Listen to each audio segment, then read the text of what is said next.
Osasun krisi larri baten aurrean gaude eta horrek eraman gaitu neurri bereziak hartu behar izatera.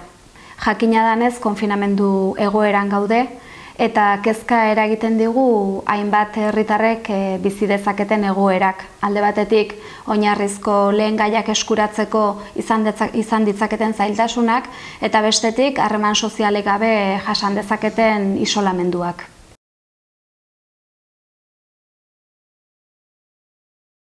Egoera honen aurrean, udalak besteak beste bi neurri zehatz jarriko ditu martxan. Alde batetik, 010 telefonoa edo udalaren ohiko telefonoa erabili ahal izango da, elikagaiak, botikak edo oinarrizko bestelako gaiak etxera eramateko eskatzeko, eta bestetik, 70 urtetik gorako herrikideak eta zaurgarrien direnak deituko ditugu zer moduz dauden eta zerbait behar ote duten galdetzeko.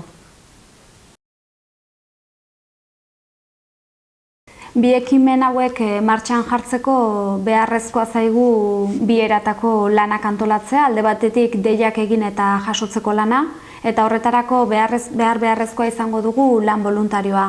Azken egunetan, hainbat herrikide izan zarete lan boluntarioa egiteko prest zeundetela adirazi diguzuenak, eta eskatzen dizuegu beraz errenteria.eus webgunean izena emateko lan boluntario hori egiteko. Lan boluntario hori esan bezala deiak egin eta jasotzeko lana izango da. Baina ekimen hauek garatzeak badauka beste parte bat, delikatuagoa dena dela elikagaiak, botikak dena delakoak etxetara iristaraztekoa eta lan hau gure babes zibileko kideen bitartez egingo dugu segurtasun eta osasun neurri guztiak bermatuz.